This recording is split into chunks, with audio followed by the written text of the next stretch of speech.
una piccola città oltre il confine, lungo la strada stretta per Vevey,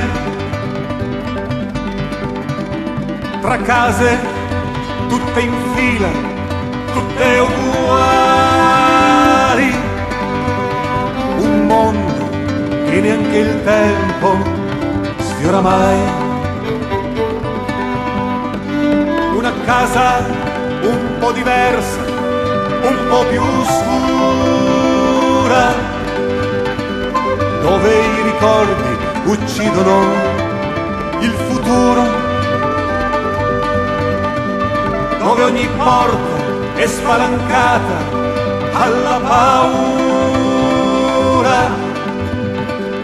dove il silenzio è scolpito su ogni muro. Ma quella sera il silenzio di quegli uomini lontani, come il sole dimenticato, si accendeva di suoni.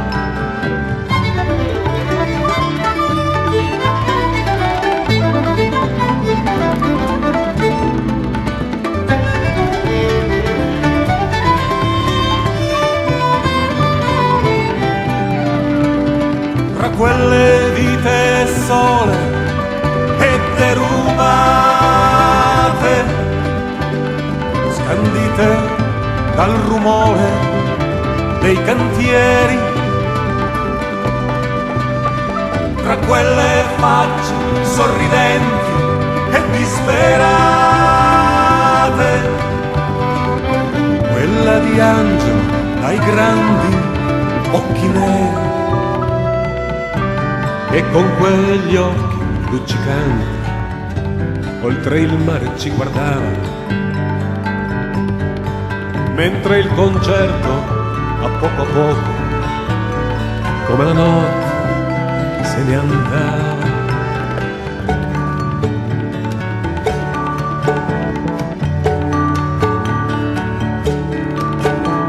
Una sera come tante oltre il confine,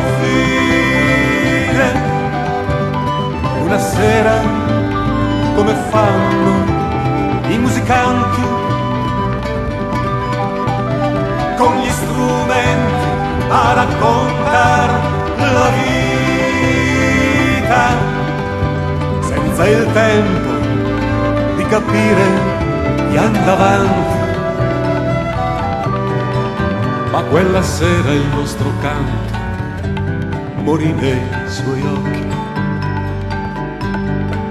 e di suoi occhi quella sera diventarono il mare.